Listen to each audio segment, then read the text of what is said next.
Salam kenal, perkenalkan saya Michael Brev dari Universitas Cyber Asia. Pada hari ini saya akan mempresentasikan tugas dari mata perkuliahan ICT Literasi untuk kelas MJ 1808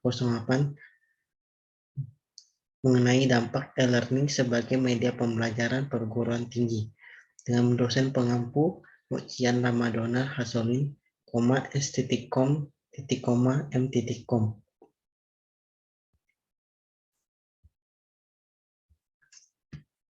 Abstrak. Kehadiran internet, situs, dan pembelajaran online e-learning akan memberikan dampak yang besar bagi media pembelajaran di perguruan tinggi. E-learning berada pada transisi antara pendidikan tradisional di dalam kampus dan pembelajaran online e-learning di luar kampus. Kemajuan jurnal dan buku elektronik juga memberikan dampak kepada semua mahasiswa dan mahasiswi. Konsep e-learning bisa menjadi jembatan antara mahasiswa ataupun dosen untuk dapat saling bertemu secara online menggunakan software penunjang. Strategi e-learning adalah untuk mendukung terselenggaranya suatu proses pembelajaran, diharapkan dapat meningkatkan daya serap dari iuran sekolah atas materi yang diberikan, meningkatkan partisipasi aktif dari iuran sekolah, meningkatkan kemampuan iuran sekolah belajar mandiri, materi meningkatkan kualitas pendidikan dan pelatihan, meningkatkan kemampuan dan menampilkan informasi dengan perangkat teknologi informasi, memperluas proses pembelajaran pengajar proses dengan menggunakan internet. E-learning yang melibatkan 4 hal pertama adalah analisis, perencanaan, implementasi, dan evaluasi. Beberapa konsekuensi logis yang terjadi di antaranya siswa dapat lebih mudah mengambil materi pembelajaran di mana saja tanpa dibatasi ruang dan waktu. Siswa dapat mudah belajar dan berdiskusi dengan para ahli tentang hal-hal yang dia minati. Materi pembelajaran bahkan dapat dengan mudah diambil di setiap penjuru dunia tanpa tergantung di mana siswa belajar, tapi itu peluang masih menghadapi tantangan dalam aspek biaya, kesiapan infrastruktur, teknologi, informasi, masyarakat, dan regulasi yang mendukung e-learning. Kata kunci, e-learning, teknologi informasi, learning media, perguruan tinggi. Abstract. The presence of the internet, website, and online learning will have a big impact on learning media in universities. E-learning in transition between traditional on-campus education and off-campus e-learning. The advance of journal and e-books also has impact on our student. The concept of e-learning can be a bridge between student and lecturers to be able to meet each other online supporting software. The e-learning strategy is to support the implementation of e-learning process.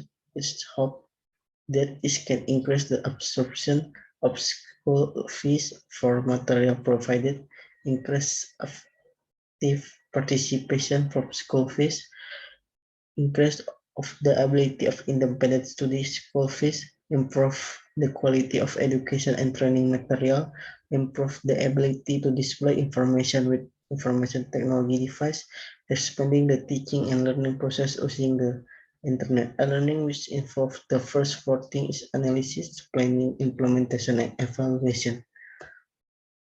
Some of the logical consequences that occur include students can easily take learning material anywhere without being limited by space and time.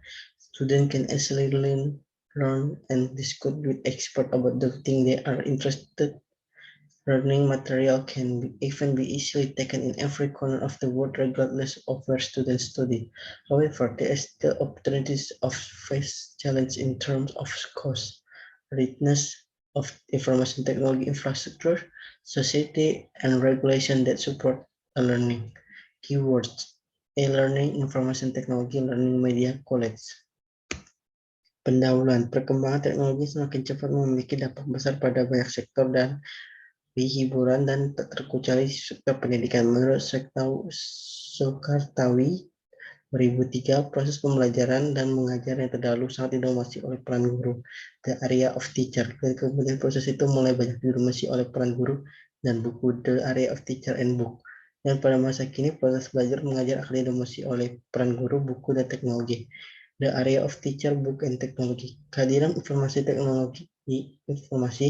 telah membawa perubahan pada sektor pendidikan perguruan tinggi yang pada awalnya berbasis manual, kemudian berkembang menjadi sistem perkuliahan online e-learning. Sistem e-learning memungkinkan para mahasiswa untuk mendapatkan Berbagai materi kuliah merupakan tugas melalui website dengan tujuan mendukung proses belajar pengajar di perguruan tinggi. Pembelajaran di kelas akan berbeda dibandingkan dengan pembelajaran online learning. Perbedaan tersebut dapat dilihat dari segi ruang dan waktu yang digunakan, segi interaksi antara mahasiswa dan dosen juga dalam segi pelaksanaannya, jika dilihat dari perspektif mahasiswa maupun dosen. Pembelajaran online e-learning menurut Siahan tahun 2001 memiliki 3 fungsi, yaitu suplemen penambah, komplemen pelengkap, dan substitusi pengganti dari pembelajaran di kelas. Penerapan di Indonesia menurut penulis masih sebatas suplemen dan komplemen. Dalam pembelajaran e-learning yang diterapkan di berbagai perguruan tinggi di Indonesia ditujukan untuk mendukung sistem pembelajaran tatap muka yang ada di dalam perkuliahan, karena sistem ini bertujuan mendukung proses belajar mengajar sehingga memberikan kemudahan dan pengalaman tersendiri bagi mahasiswa maupun dosen yang terlibat, maka diperlukannya ada materi-materi yang dapat mendukung sistem e-learning. Kau Yong Tung dalam Suyanto Asep Herman tahun 2010 menyatakan bahwa setelah kehadiran guru dalam arti sebenarnya, internet akan menjadi suplemen dan komplemen dalam menjadikan wakil guru yang mewakili sumber belajar yang penting di dunia. Pembelajaran online e-learning menurut Syahan tahun 2001 memiliki fungsi yaitu suplemen penambah, komplemen pelengkap, dan substitusi pengganti dari pembelajaran di kelas.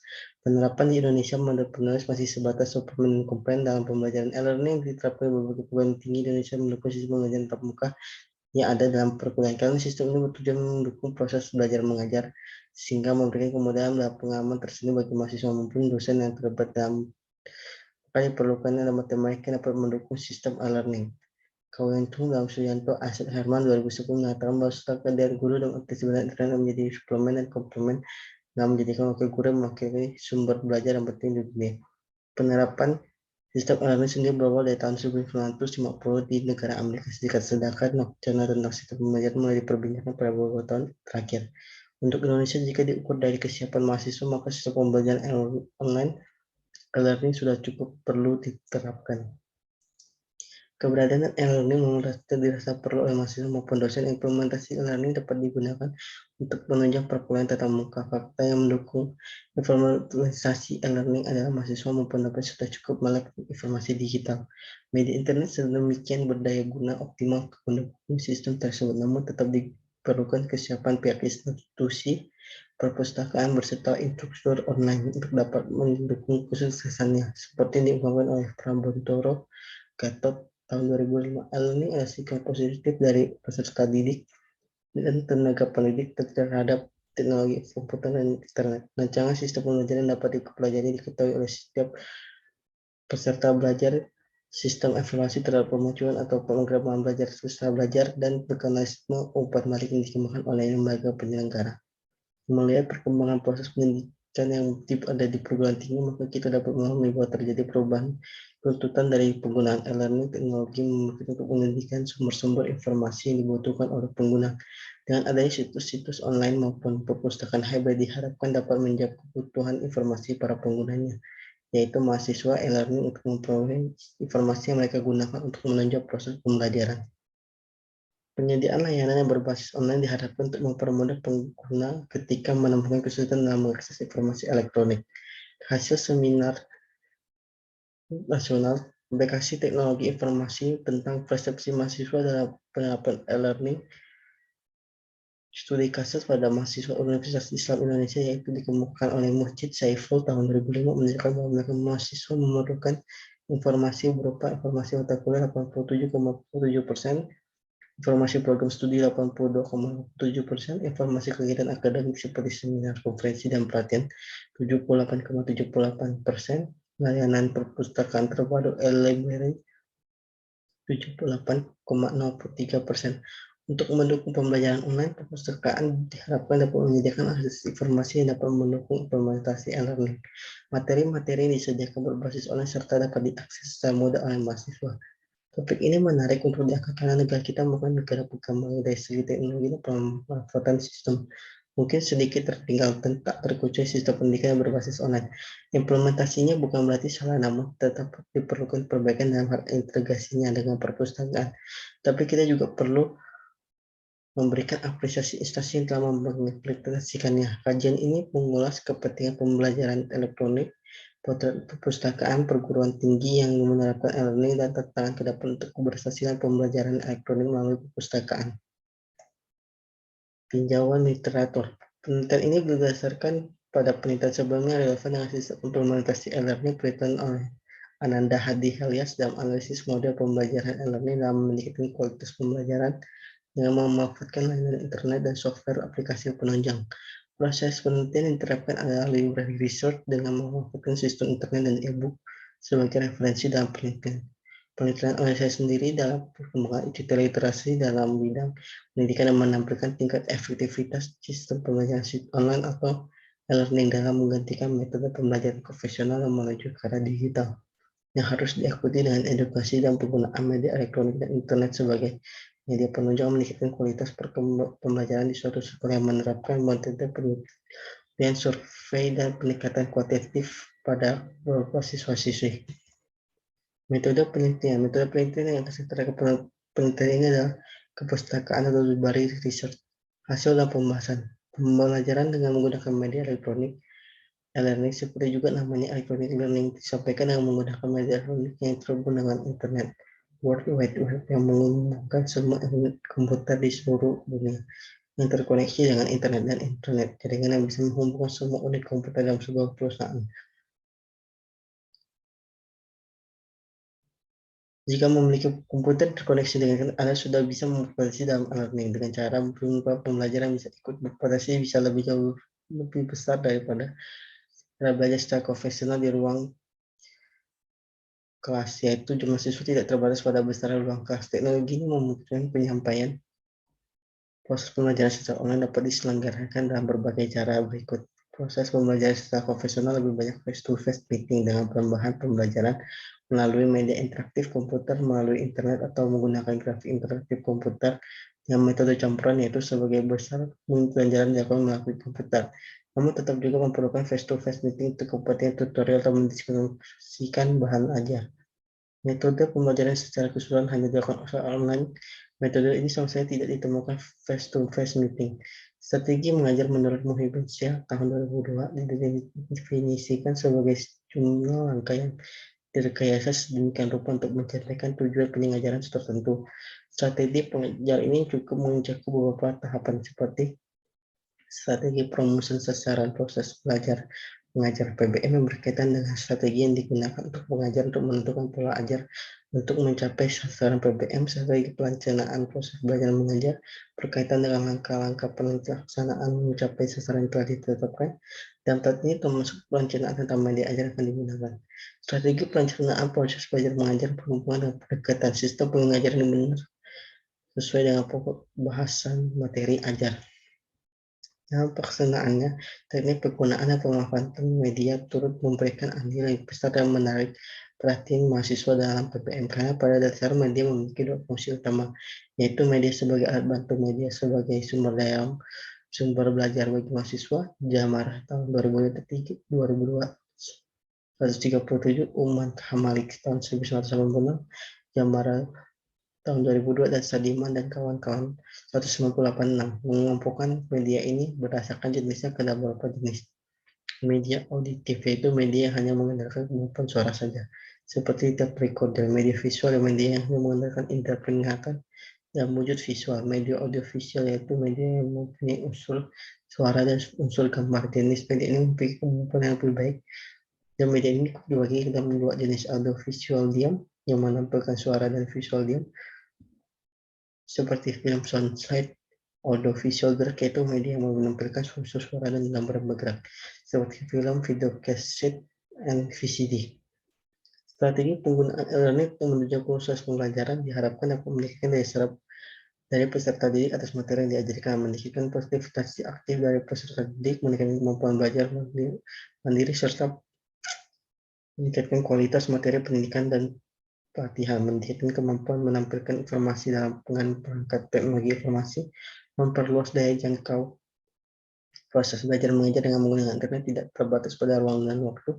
Untuk mencapai hal-hal tersebut di atas dalam pengembangan suatu aplikasi e-learning, perlu diperhatikan bahwa materi yang didapat harus menunjang penyampaian informasi yang benar, tidak hanya mengutamakan sisi keindahan dan saja memperbaiki dengan sesama teknik belajar mengajar yang digunakan, memperhatikan teknik evaluasi kemajuan peserta didik dan penyimpanan dan data kemajuan peserta didik. Materi dari proses pengajaran dapat diambil dari sumber-sumber yang valid dan metode dan dengan teknologi e-learning. Materi dapat diproduksi berdasarkan sumber dari tenaga ahli, misal ditambah video digital merupakan seorang ahli pemasaran menunjukkan bagaimana cara melakukan penataan produk dalam suatu retail dengan animasi 3 dimensi dan ditunjukkan bagaimana langkah-langkah penyusunan dengan benar dalam menerapkan strategi penyusunan produk untuk berbagai macam jenis produk yang berbeda dalam penerapan teknologi seperti penggunaan alat perlu diinformasikan strategi yang jelas sebagai acuan. Untuk menghasilkan e-learning menarik ini dalam meningkatkan kualitas pembelajaran ada 3 syarat yang wajib dipenuhi dalam rancangan e-learning, yaitu sederhana. Sistem yang sederhana akan memudahkan saat didik untuk membangun teknologi dan menu yang ada dengan kemudahan dan panel yang disediakan. Untuk belajar peserta akan lebih efisien, personal. Pengajar atau dosen akan berinteraksi dengan baik dengan mahasiswanya, seperti layaknya berkomunikasi di depan kelas dengan pendekatan dan interaksi yang lebih personal. Peserta didik diperhatikan kemajuannya serta dibantu segala persoalan yang dihadapi. Cepat layanan yang ditunjang dan kecepatan respon yang cepat terhadap keluhan dan kebutuhan peserta didik, sehingga perbaikan pembelajaran dapat dilakukan secepat mungkin oleh pengajar atau pengelola. Secara ringkas, e-learning perlu diciptakan seolah-olah peserta didik belajar secara konvensional hanya saja dipindahkan ke dalam sistem digital melalui internet. Karena itu, e-learning perlu mengadaptasi unsur-unsur yang biasa dilakukan di sistem pembelajaran konvensional. Misalnya dimulai dengan persetujuan operasional dan dapat diukur ada persepsi atau pretest yang membangkitkan motivasi menggunakan bahasa yang komunikatif. Uraian materi yang jelas, contoh-contoh konkret problem solving, tanya jawab, diskusi, post tes sampai penugasan dan kegiatan tindak lanjutnya. Oleh karena itu, merancang e-learning perlu melibatkan pihak terkait, pengajar, ahli materi, ahli komunikasi, programmer, seniman, dan lain-lain. Pembelajaran e-learning yang berbasis online daring diminati oleh sebagian besar para pelajar karena kemudahan pengakses materi secara online. Selain itu, merupakan suatu hal yang baru bagi pelajar karena mulai pembelajaran konvensional yang berbasis tatap muka sudah ketinggalan zaman dan membosankan. Maupun demikian, ada pelajar yang kurang meminati pembelajaran e-learning karena kesulitan pengaksesan materi jika jaringan sedang terkendala. Selain itu, masih terdapat pelajar yang belum memahami cara penggunaan e-learning dalam proses pembelajaran mereka karena bersifat kaku. Kesimpulan, kemajuan dan perkembangan teknologi informasi di bidang e-learning membawa banyak dampak positif dalam pembangunan sistem pendidikan di negara kita dan membantu pelajar yang mengalami keterhalangan akses mobilitas bisa mendapatkan edukasi di mana saja dengan segala kemudahan yang ditawarkan dalam pengaksesan materinya, ataupun sistem pembelajaran yang fleksibel. Maupun demikian, masih terdapat kekurangan dari segi edukasi cara penggunaan media elektronik sebagai media pembelajaran. Informasi yang murah dan mudah akan menghilangkan batasan ruang dan waktu yang selama ini membatasi dunia pendidikan. Beberapa konsekuensi logis yang terjadi antara lain adalah peserta didik dapat dengan mudah mengumpul materi pembelajaran dimanapun dapat terbatas lagi pada batasan tempat dan waktu. Peserta didik dapat dengan mudah berguru dan berdiskusi dengan para ahli tenaga kerja atau pakar di bidang yang dimaterinya. Materi pembelajaran bahkan dapat dengan mudah diambil dari berbagai penjuru dunia tanpa tergantung di mana mahasiswa belajar. Berbagai peluang tersebut masih menghadapi tantangan baik dari biaya, kesiapan infrastruktur, teknologi informasi masyarakat, dan peraturan mendukung terhadap kelangsungan e-learning. Untuk referensi yang saya ambil dalam pembuatan presentasi ini adalah sebagai berikut.